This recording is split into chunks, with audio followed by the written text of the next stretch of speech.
gagawa po tayo ng another murang recipe. So ito po ay hindi pa kasi hindi na kinakain yung bitukan ng bangus. Ayan po natin siya. So nagluto po kasi tayo ng sinubawang sahon. Kumuha na po tayo doon ng pinakasabaw. So slightly quick fry lang po natin siya. Ay, sarili. Shout out tayo dyan. Ayan.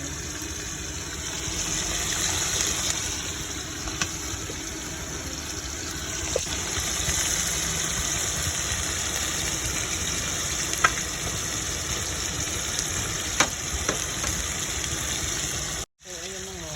Dito ka po yan ang bangus. Lagyan lamang natin siya ng konting salt.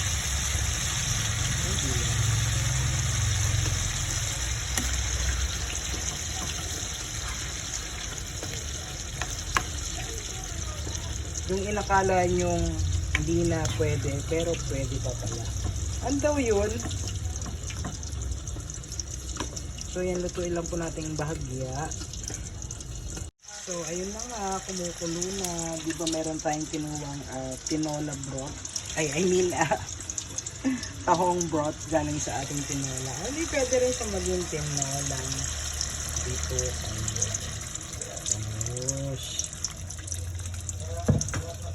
tipid pa yan sa ingredients. Kasi mahal ngayon ng luya, kamatis, bawang. Ayun na yun mga kapatid.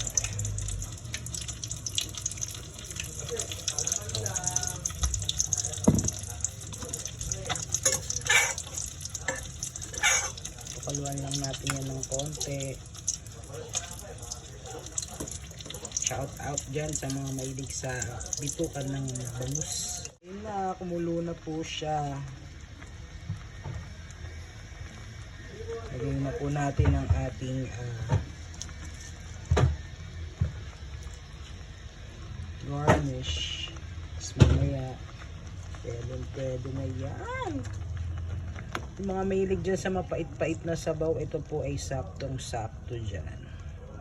Shout out po sa atin lahat dyan.